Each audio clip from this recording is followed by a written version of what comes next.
who really have exemplified, I think, what The Wing is about, which is the magic and the power and the creativity that is created when groups of women come together.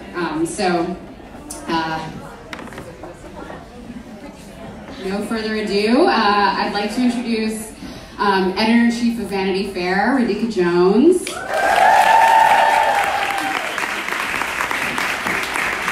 Meryl Streep.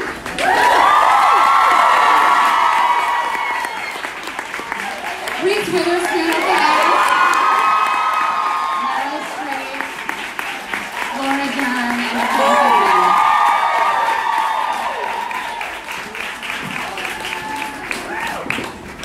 Hi, everybody. Energy. Hi.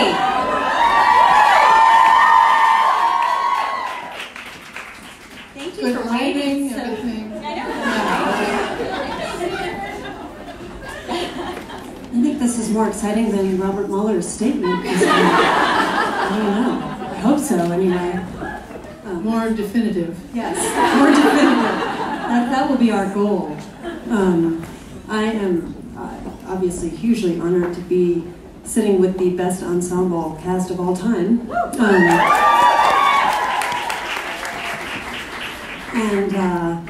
And I hope we will have a very fun and free-flowing conversation, and I will kick it off with a few questions. I'm always interested in origin stories, so I want to ask first the story of how this story got made. And Reese, do you want to kick that off? Sure. Well, I was a big fan of Leon Moriarty's book, The Husband's Secret. And then the galleys came in for this book, and I was so excited and I read it. And then I was talking to my producing partner at the time, Bruno Papandrea, and she said, Nicole is reading it at the same time, and how about we just pair up together and make it? So I think within 24 hours of reading the book, Nicole and I got on the phone and we were like, let's just do this together. And it was so exciting. Really? It really was. Solidarity. But she knew who she wanted to play.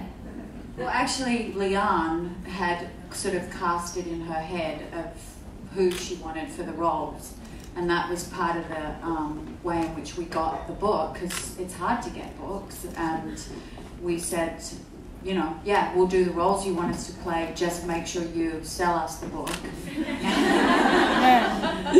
And we will get it made, was the other thing, which is always a nice thing for a novelist to hear.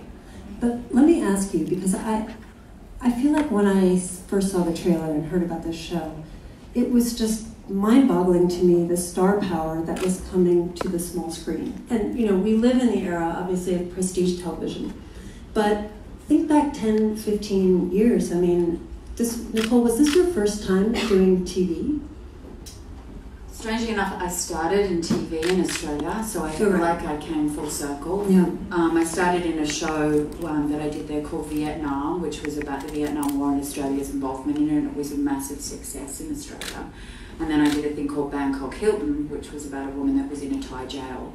And that was a big success. So TV for me is always, but it was a limited series. It wasn't like a soap opera or something. It was a limited series, and I always see that as an extended version of a film. You just have more time. I love how Meryl goes, No,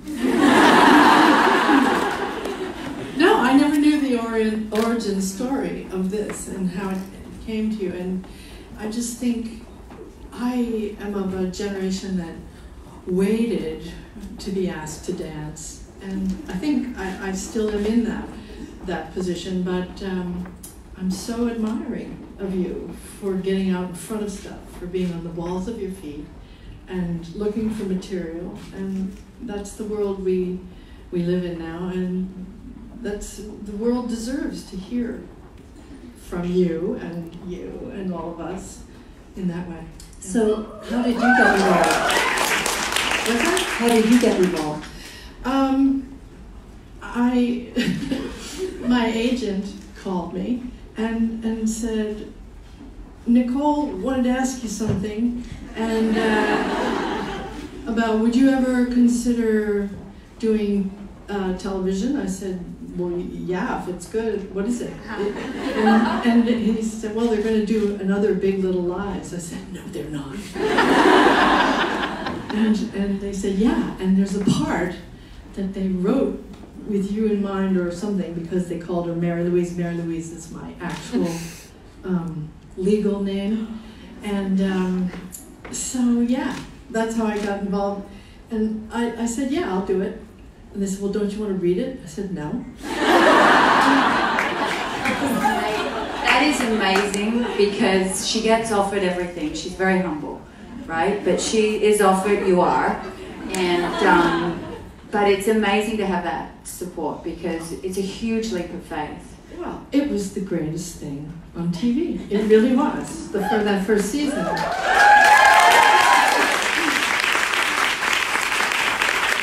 There isn't a woman in this room who wouldn't sign it. Although, stacking the deck by calling the character Mary Louise, that's a good move. That was Leon Moriarty. That was her telepathic message to Meryl. Because we didn't know that, did we? That we did not know that that was your name. And then, but Leon did. Oh, yeah. And so Leon wrote the novella and said, get me Meryl Streep.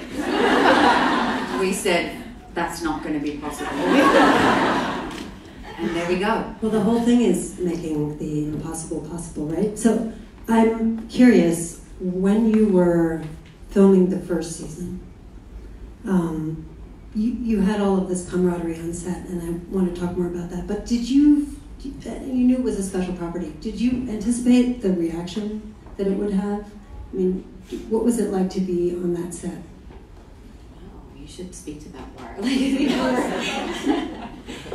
I didn't. I don't think any of us did. And in my narrow-minded perception, and perhaps, cellular perception that perhaps comes with some sexism, I thought, well, women will watch the show, which is not okay.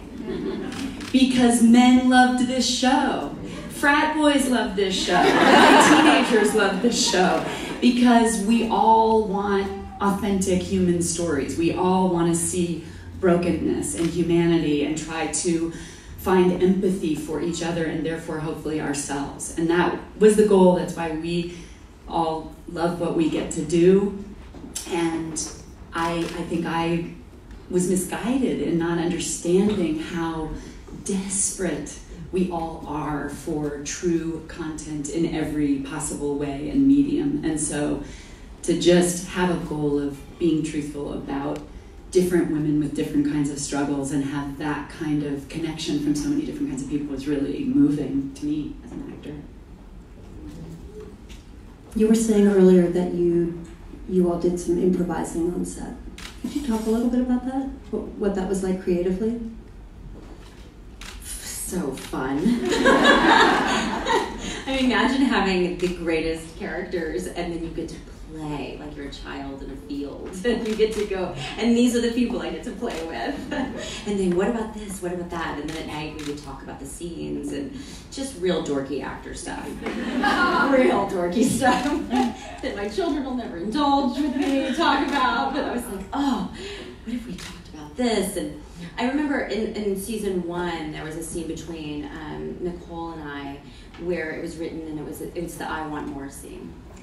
And we, on the day, we just felt very strongly there were certain things we did not want to say about women who stay home with their children and women who have a choice to work. So we just had to kind of let it go from us in a very natural way and a very instinctive way. And it ended up being this primal scream that was amazing. And it was so, and it was great. I remember talking about it with Laura for a long time, and I'm like, it's got to be right, because you know, there's so many people that want to pull women apart and say, well, you're in this camp or you're in that camp, and the truth is, it's all the spectrum of the female experience, and that you can be a stay-at-home mom and be conflicted, you can be a working mom and feel completely conflicted and still not know what you want to do. I think the universal thing is, am I living the life that I'm supposed to be living? And I think that's the question of a lot of the characters in the piece.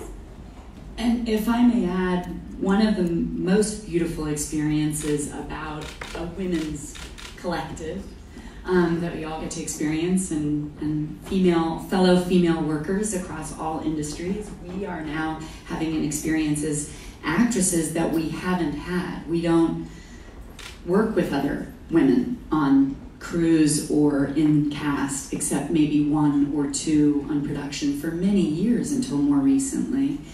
And so to witness, particularly in the second season, as Meryl, God bless it, joined us, to watch how every day was about us having dinners, calling each other, emailing each other to say, hey, that one scene you have, do you really think that represents what women are feeling? Like, it was looking out for all our stories to be told as a team. And that was an amazing experience to be part of. So let's dig into some of those portrayals. And the one that I want to talk about first is motherhood. Because it's, as Reese, as you were saying, it's the kind of thing where women can get stereotyped very quickly or pushed into camps, and here are the mothers who work and the mothers who don't, and this is what work even means. And I was impressed in that first season. And by the way, I have seen 2 episodes from season 2. That's my brag. And I'm making heroic attempts not to reference anything. I will collect my medal on the way out for that, but it will not disappoint. But I just, there's all this push and pull of parenting that you see on the screen in ways that I, as a mother, I didn't necessarily feel I had seen in all of those nuances. And Meryl, now you play a very important maternal figure in the second season. But what was it like to bring your own energy as a parent to those scenes and to those portrayals? Because it felt very powerful and kind of raw to me. You see how protective mothers are, and you see how much they want to make the world right for their kids at a moment when that feels impossible or beyond their control. But you also can see them, putting their own lives first in other ways or projecting onto their kids. And I just found it incredibly complicated and real.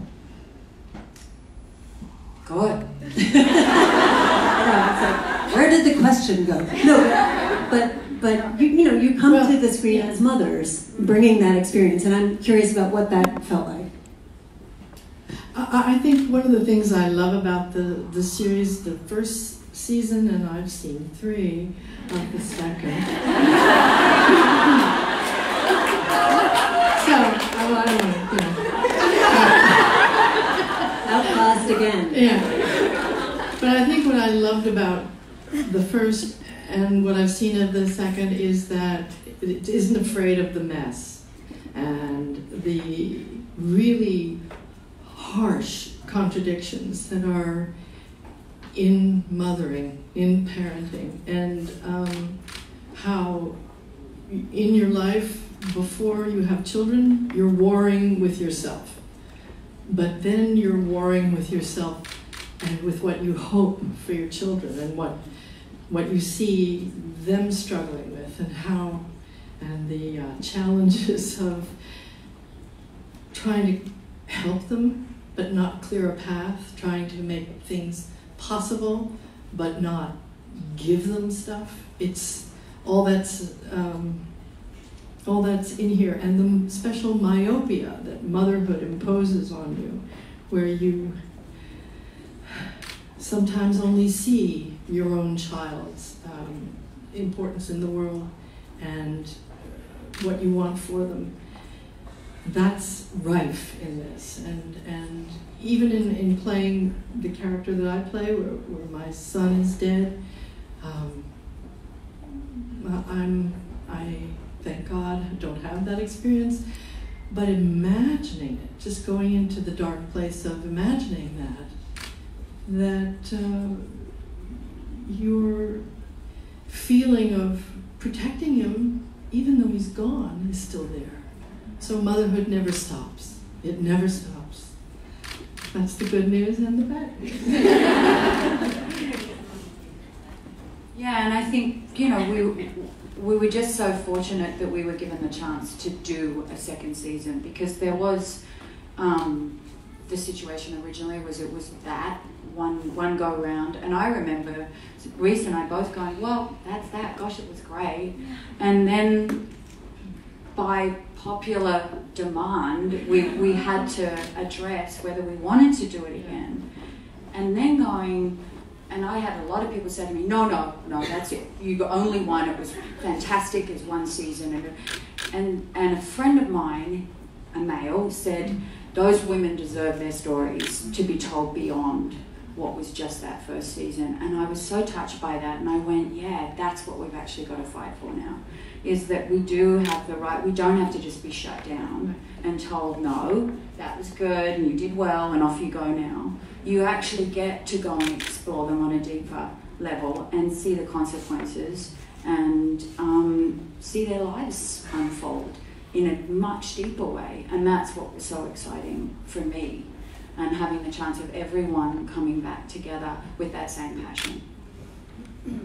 Well, it's interesting because the end of season 1, there's a kind of calm that descends. There's been this tragedy, there's been a climax, and the women come together. But of course, what you realize as soon as season 2 opens is that there's so much left to unravel, and there's so many lies that still are being told behind closed doors and all of that. And one of the things, to come back to parenting for a second, is that for your character, Nicole, you now are faced as a single parent, as a widow in the show, with raising 2 boys who have, you know, a probably higher than average chance of becoming violent themselves because of the way that their father was. And it's an interesting moment to think in particular about raising boys in an era where, you know, we talk openly about toxic masculinity, and we talk more about sexual assault and harassment than probably we ever have before, but there still aren't necessarily clear paths to, you know, resolving those problems. And am I right that you've actually started doing some work with survivors of domestic violence? Yeah, after playing Celeste, my connection with so many people who are either living it or going through it or have been in it suddenly was opened, and I was suddenly able to hear the stories, be a voice for a lot of those stories. But at the same time, I've continued on with that, and I think there's a number of different women who are survivors here today, right, is what you said. But at the same time, when you're dealing with Celeste, and I say this, her story it's particular, it's her particular story. We're not doing an overall analysis of domestic violence in terms of this Big Little Lies season 2. This is a very particular story with this particular woman, but it's very specific. Hopefully it's incredibly real, and there's an enormous amount of truth in there. I was adamant that when we started the series, she wasn't a superhero. She wasn't coming out of this going, I'm healed, off I go, let's go. So you're going to see the path and navigating that path, and what that means is I blush when I'm talking about it because I'm still so emotionally connected to it. But I wanted it to be deeply authentic, and so did Meryl with what we were doing in terms of our relationship to this man, and the way in which he changed my life, her life, the way we both perceive him. And then you also have Charlene, who also has been is abused by him, is a survivor, has a child, and the way in which we're all connected. That there, and that's just one of the storylines in this series.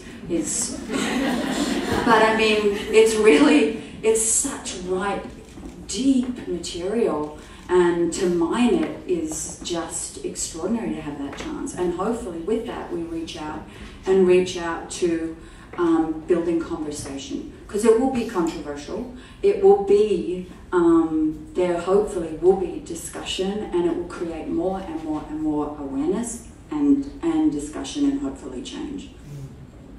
But that being said, there's some amazing storylines as well that go through, and I think Reese and Laura should talk about Renata, and because Shay and Zoe are not here. But Zoe's storyline is extremely deep. It's wonderful. And we also have an introduction of another amazing character played by Crystal Fox, which is Bonnie's mother, comes to Monterey.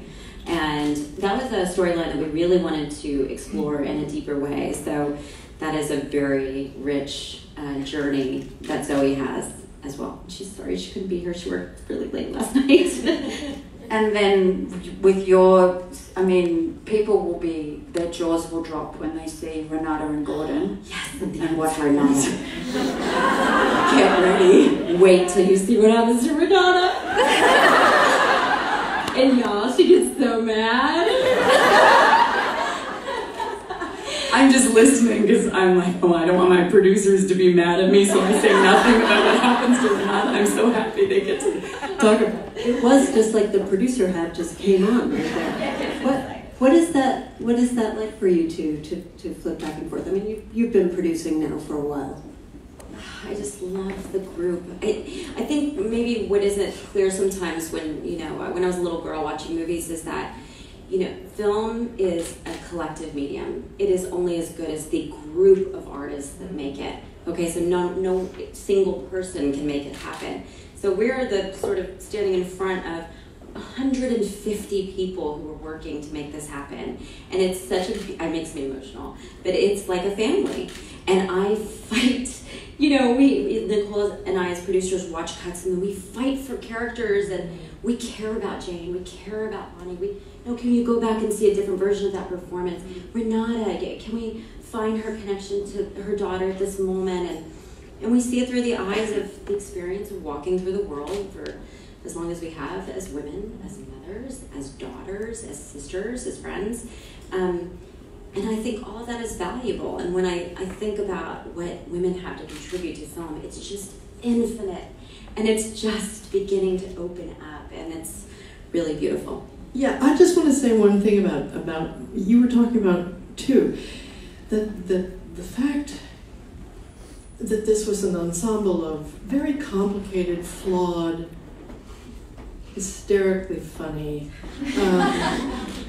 but tragic women is that when I was talking about the mess of it all, I meant that for a long time in movies and television, women would be singular in a story, and they would represent something. The love interest, the complications of individual women. And I think part of the appetite for the second season of this had to do with the fact that we were seeing people who were not emblematic. You're not standing in for every woman that's abused. Your abuse is singular. It's every happy family is alike. Every unhappy family is. Finish the quote for me. It's Tolstoy, and he's not here. He couldn't be here. He worked very late.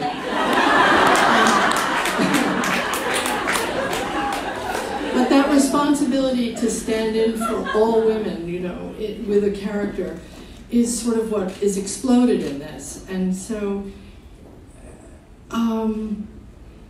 Madeline is a kind of a type of a girl, you think. But it's so exploded by the way that you play her. And just the shades of pain in a very funny character. Someone who seems so in charge, like she seems in charge now. But she's not. She's out of control in her mind.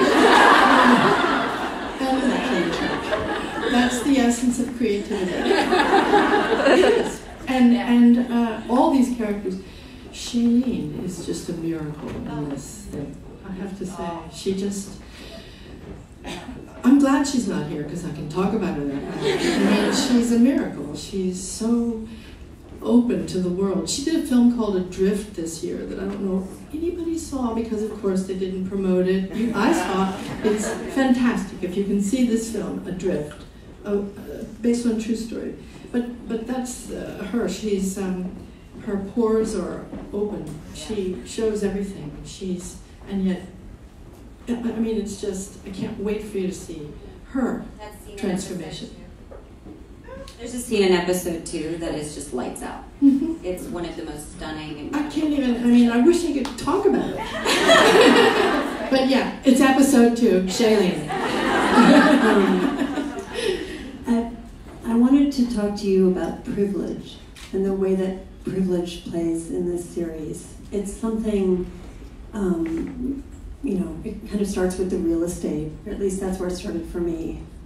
Actually, that was how I got my husband to watch it, to your point, Laura, he loved the show. But I was like, you gotta check out these houses. This is an amazing show about really cool houses, and the waves roll in. Anyway, then he was hooked, so he's excited. But you know, the women in particular, since Shailene isn't here, your characters are very privileged in the show, and they are, I think, to varying degrees aware of that and not aware of that. This is something that we talk about now a lot. We talk about it in our politics and in our advocacy. And one of the things that I felt, you know, just making that leap from the end of season 1 to the beginning of season 2 is it becomes very clear that things are a mess and that privilege is not going to save these women. But it's interesting to me kind of how they deal with it, how they navigate their advantages and disadvantages. And I wondered if you all had thoughts about that. I think you should talk about privilege. Yeah, Renata's very privileged, you guys. It's really interesting to explore what it means to survive. And I was very moved listening to Meryl talk about being invited to the dance. And I remember I was raised by actors being told how important, how essential it is, especially as a female. If you're given a microphone, you gotta be ready to use it. But now, the new story that you're all individually such a massive part of is, we're not waiting for a microphone.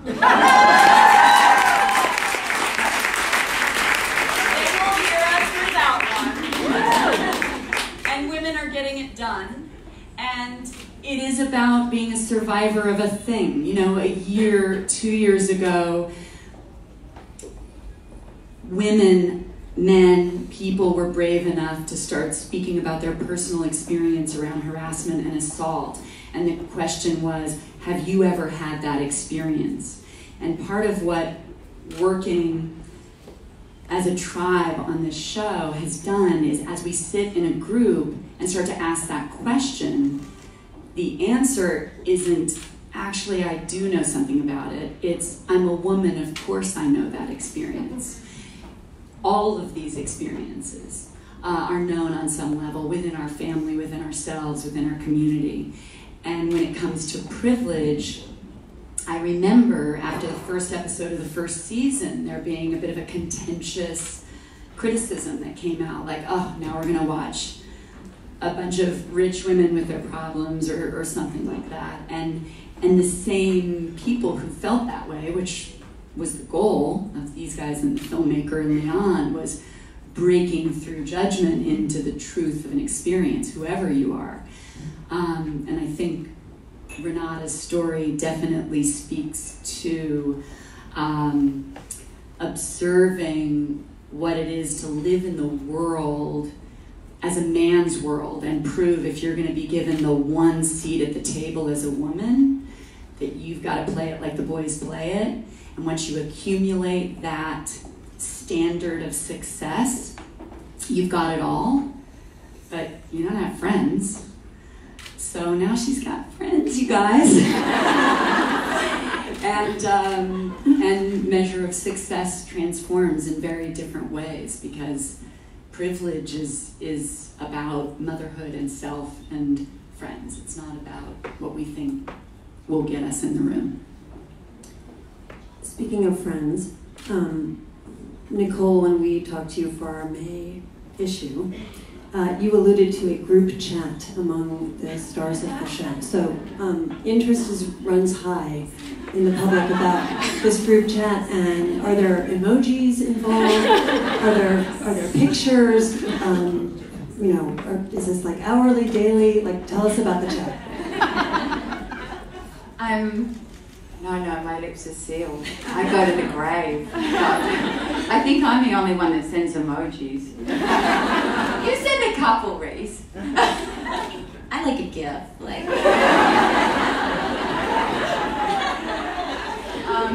But it's actually a fantastic way to quickly communicate. I mean, and I'm still the one that says, "Can you talk?" I'm always like, "Can you talk?" And then we get on the phone and we talk, because I actually still deeply value the talking. I love talking things out. And we just literally, like this weekend and last weekend, we were locking episodes, so we were talking. Mm-hmm. We had to get everybody on the phone, and we had to hash things out and talk things out. And it's going back to when you were asking about as a producer and what that means now and having some sort of control of your destiny as a woman. It's so lovely just to have a say. It may not, your ideas may not be the ones that end up in the series. You may have different ideas, but to have a say and to be heard, because I've been an actress since I was 14, and so much of my life I haven't had a say. I've been able to go in and contribute in terms of a performance, but I never get to go, what about if this scene ended this way? Or what about if this is actually what was being thought through, and this was the psychology, this is what I was trying to achieve, this is what we're trying to achieve with this episode. It's very important that this isn't stated this way, because that indicates something else. And just to be heard is amazing. So that's been the greatest gift for me in terms of producing. And to also then support, someone like a Leon Moriarty in Australia who's sitting there with a book and says, yeah, I'll give you the rights as long as you get it made, and to go, yeah, we'll get it made. That's a fantastic feeling. I don't want to get ahead of ourselves. I saw Leon last night. I was like, are you happy? She's like, This is really exciting. She's coming to premiere. It's just great to see that happen to an author. I mean, I can't even imagine what it must be like. But to me, the greatest achievement is that you started out with a book in galleys or whatever, you bought it, but you had the material, you knew what you wanted. This second season, this thing that sort of met its moment in this amazing way, people just glommed onto it, then you then thought, well, and you had nothing for the second season, you had nothing. You just thought, let's go ahead and invent this thing that never existed. That's the biggest leap of all. That's inventing your reason for being, and it's the hardest thing is to absolutely believe that you can self-generate work, that people will want to see it, especially with the expectations so high. And having seen what you did, I think that's really where I hand you the big kudos, because that's the scariest jump, when you don't know what's going to happen. So you went to Leanne, you had her write an idea for a second season.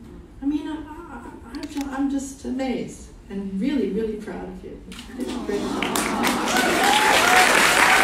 Somebody get that on film.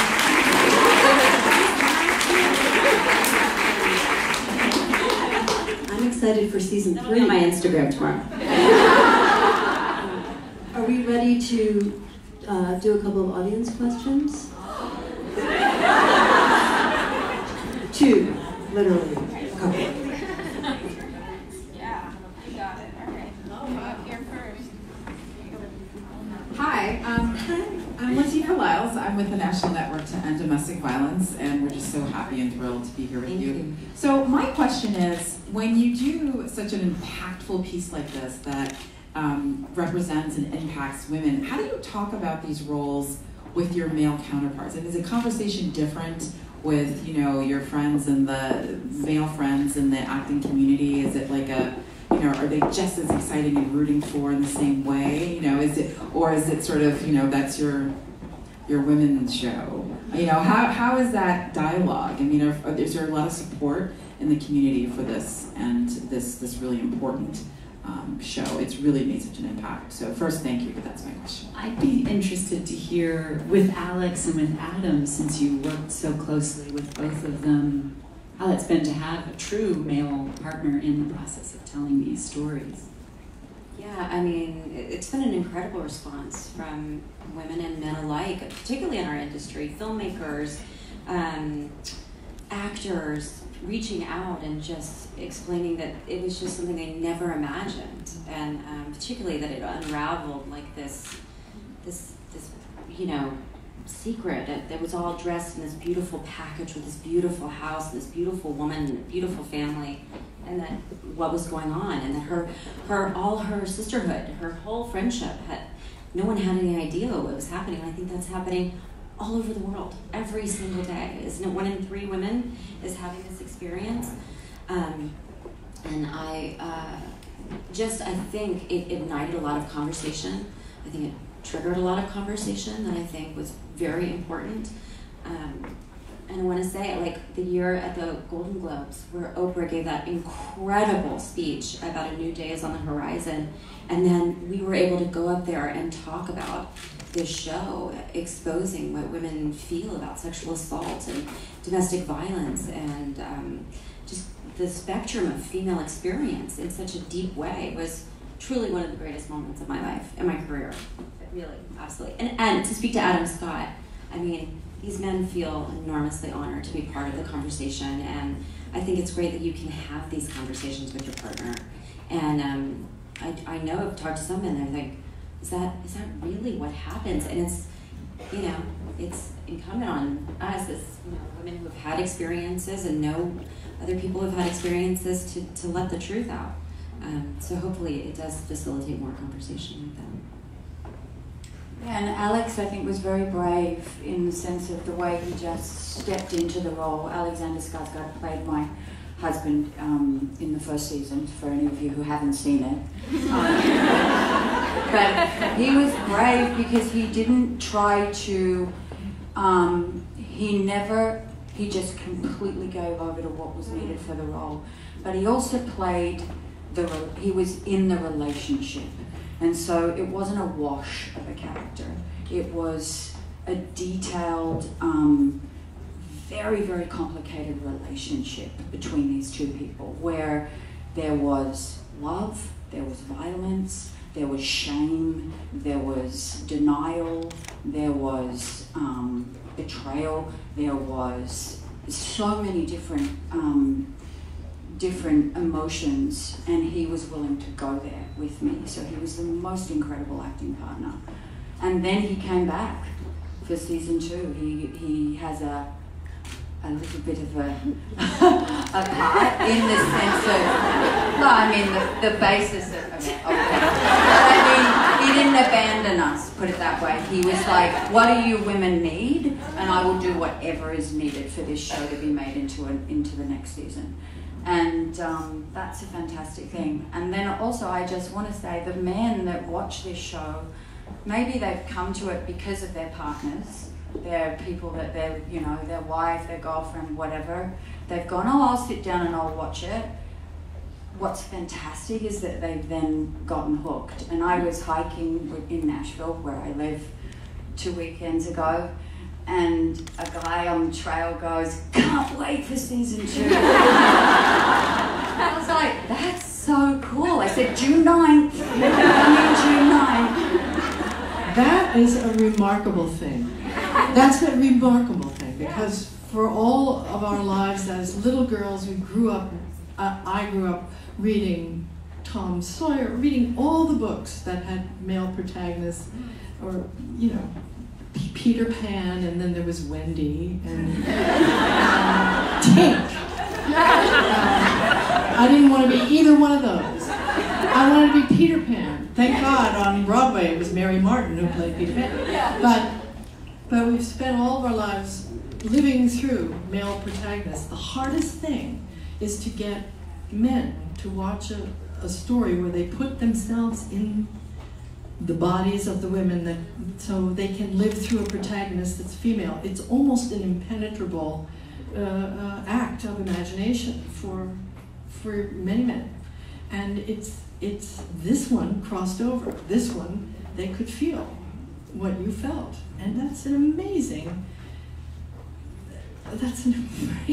gift to humanity. You know, sometimes I think we're hurt by saying we hurt our boys by calling something toxic masculinity. I do. And identifying those and putting those two words together, it's because women can be pretty fucking toxic. None of you. No, none of you. But, you know, it's toxic people.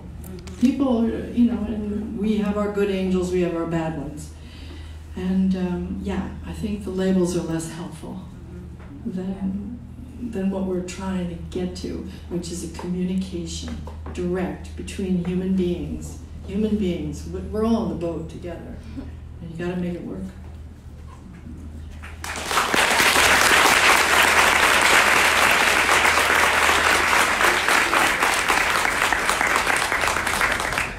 One more question.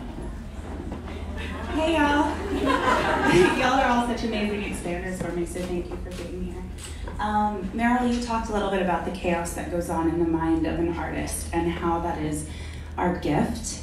How could y'all speak on channeling that gift of all the things that are shown to us as artists and all the things that we take in and deal with to really being empathetic to the characters that we're creating and taking all of that energy and making it singular and giving that to them and allowing it to live in a different body and just kind of letting go of your own chaos? Well, I always think, I love your question, because it's like my head. It went in a million different directions. And I love that, because life is complicated, babe, you know? But I think I'm so grateful that I've found a profession that contains the chaos and gives me a place to put it. And all the really horrible parts of my personality, I don't have to visit on my children and my friends, I can put it into my work. And, you know, I think sometimes we don't give, people that have regular jobs don't have the imaginative outlet. You know, I guess that's what we're providing with this stuff. But where you can deal with the complexities of living and so as an artist, I think it's a great place to put your life. But I think you have to find outlets for your crazy, as everybody does, right? What would that be? I don't know. Jogging? Gaming. Drinking? Dancing. Dancing's good. Dancing's great. Writing. Yeah. And I mean, I love that we do get to artistically explore all the facets of what we're feeling and thinking at different times, and that it's not taboo, because I think a lot of we all have the same thoughts. We pretend we don't, we look away, or we try to, you know, but ultimately, as Meryl was saying, we're all on the boat together. Most of us have the same thoughts. You feel like, oh my gosh, I'm the only person experiencing this, and then you look around and there's almost everyone else has touched on it in some way. And that's the thing that I love and that's probably what Celeste did for me, is it did connect me in such a deep way with the world through that, because there's so much pain and pathos in her, and to be able to see and hear those stories and therefore bring them out of the shadows, put them out there and go, okay,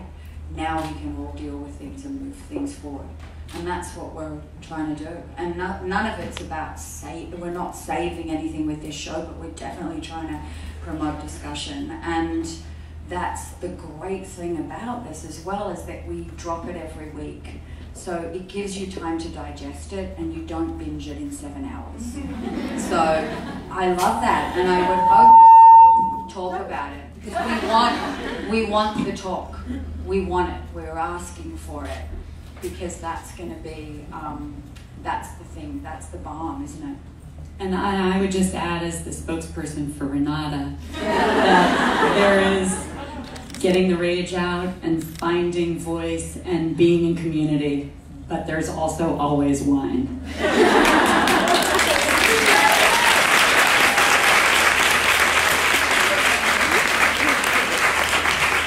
All right. Well, let's go have some wine. No. I think that's time. I could listen to you all day. Thank you so much.